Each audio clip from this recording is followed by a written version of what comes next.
So before we start the video, I'd like to ask you guys to please consider subscribing to the channel and liking the video, as it helps the channel grow. So, let's get into it.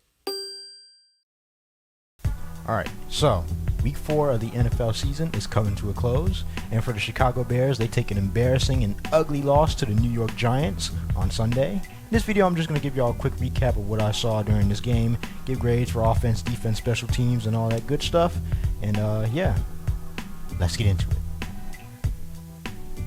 What's up, guys? KT here, back at it with another video. Today, we're doing the Bears. The Bears take a very ugly and disgusting loss to the New York Giants in a game that they really should have won. There's not much to say about this game, and not a lot good. So I'll just get into it immediately.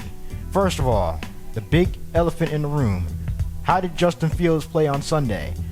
Personally, I think he played solid.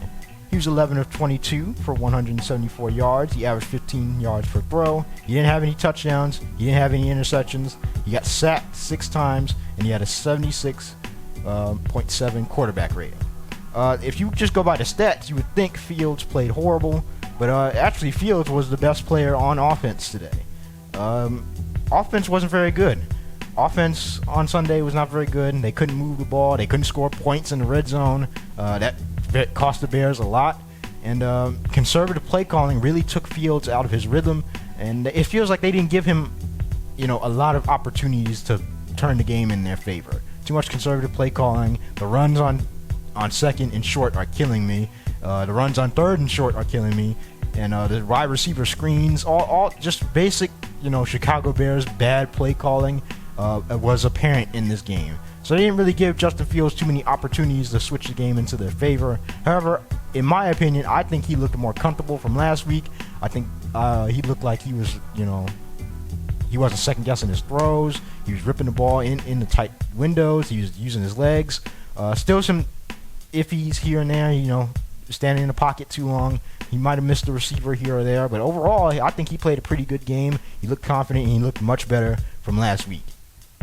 Rushing the ball, again, like I said, the offense wasn't too good. Cleo Herbert had 19 attempts for 77 yards. He only averaged 4.1 yards per carry. Again, no touchdowns. His longest run was for 15 yards. So the rushing game was not apparent on Sunday.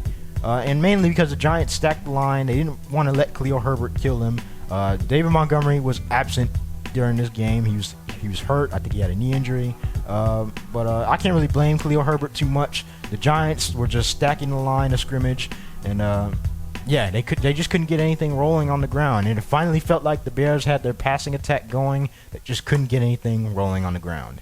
Receiving, again, mediocre game.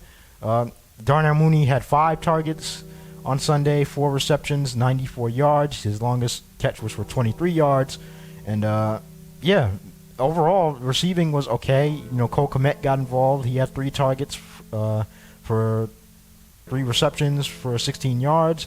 But overall, receiving was up and down. No Velus Jones for some reason, and I really thought that was a big key to this game. Now that he was finally going to be playing, they didn't really get him involved at all on offense. I didn't even see him take a single snap. The drops by Trevon Wesco and the drops by Dante Pettis. Give Velus Jones a chance. He can't be worse than Dante Pettis. He can't be worse than Trevon Wesco. And those were 2 really good balls thrown by Fields that were dropped. And those were drive killers. And maybe Velus, if he would have got a chance to play on offense, maybe that could have sparked something. But overall, the receiving, other than Darnell Mooney, was lackluster and leaves more to be desired. Some of that is because of play calling. Some of it is because of guys not getting separation. But the overall theme of this is the receiving game has not been there for the Bears. Hopefully they can change that. Defense. Let's talk about that defense for a minute. The defense was the main reason the Bears lost this game. I'll say this. There's not many teams that can make Daniel Jones look like a prime Michael Vick. Daniel Jones ran in for 2 touchdowns untouched on the same play. I said a big key going into the Giants game was stopping the run, stopping Saquon Barkley in the backfield. The Bears did not do that. They gave up 146 yards to Saquon Barkley. And, it really showed because the Giants were running a lot of boot action, and Daniel Jones was just killing them on that. And even Tyrod Taylor, when he came into the game at one point, he was killing them on the boot action. Roquan Smith, he had 10 tackles, 10 total tackles. He had 8 solo tackles, but he didn't play well. He's a leader of that defense, especially that linebacking core. And for the Bears, to have good run defense, it relies on those linebackers. They're the second line of defense. And too many times we saw on Sunday Saquon Barkley getting into the second level, getting matched up with Eddie Jackson or Jaquan Brisker in the secondary. And I'm not saying that's a bad thing, but your linebackers are the first line of defense for the run. A defensive line, we know that their defensive line is small and they're more oriented to pass rushing, but mainly the linebackers. When you're playing a 4-3, the linebackers have to do their jobs. They have to fill the run gaps, and they did not do that on Sunday. Quick note, Eddie Jackson played very well. His coverage, his tackling has gotten so much better. He's rebounded from those last 2 poor seasons. He's focused, and he's generally he got his interception. Unfortunately, that ended the streak. Where the Bears would get an interception from Eddie Jackson and they'd be undefeated. Unfortunately, that ended on Sunday. But he's been good. He's been covering very well, tackling when he needs to, and I feel good, and I feel glad for him that he's getting back to playing at his high level. I will shout out one thing: Kindle Vildor has played well as well. He's played well. Good coverage. He's also improved his tackling. The main weak link I can see on that defense, as far as the secondary, has been the rookie Kyler Gordon. He did not have a good game. This is like the 4th straight game where he's had blown coverage, missed tackles.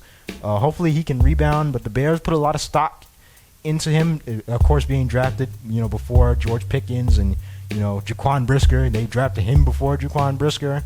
And there was a lot of expectations coming in for Kyler Gordon. Hopefully he can rebound. It takes a little time for rookies, especially playing one of the harder positions in the NFL. But still, too many mistakes. He had 2 very bad penalties. So hopefully he can rebound next week. But not a good showing for him. Other than that, the special teams was the highlight. Michael Badgley, of course, Cairo Santos was out for personal reasons. He scored all our points today, or on Sunday. But overall, as far as grades, I'm going to have to give the offense a D. And that's only because Justin Fields did enough to win that game. They did not put him, his skill players did not put him in a position to win that game. They kind of failed him a little bit. So that's why I'm going to go ahead and give this offense a D. I felt like, Fields played good enough to win. For defense, they get a plain F. I didn't like the run defense. I didn't like the play calling. They didn't really make too many adjustments until late in the second half. So I'm not too pleased with the defense and how they played on Sunday, especially that linebacking core. Hopefully they can rebound next week. Special teams, I got to give special teams the A. I know Velus Jones muffed that punt, but he shouldn't have been in position anyway. We wouldn't have to rely on Velus Jones if we would have just did our job in the red zone. But Michael Badgley, he got all our points. He came and filled in well for Cairo Santos, so I'm going to give them the A. Coaching staff gets an F because Luke Getsy's play calling has been horrible, and the conservative play calling in the red zone, the inability to come away with touchdowns has cost the Bears dearly. But not a good showing for the Bears. Hopefully they can rebound next week against the Vikings. I'm going to get up out of here. I hope you guys enjoyed the video. If you did, please consider subscribing to the channel and liking the videos. It helps the channel grow. Hit that notification bell so you get notified every time I drop one of these Bears recap videos. Bear down. Peace.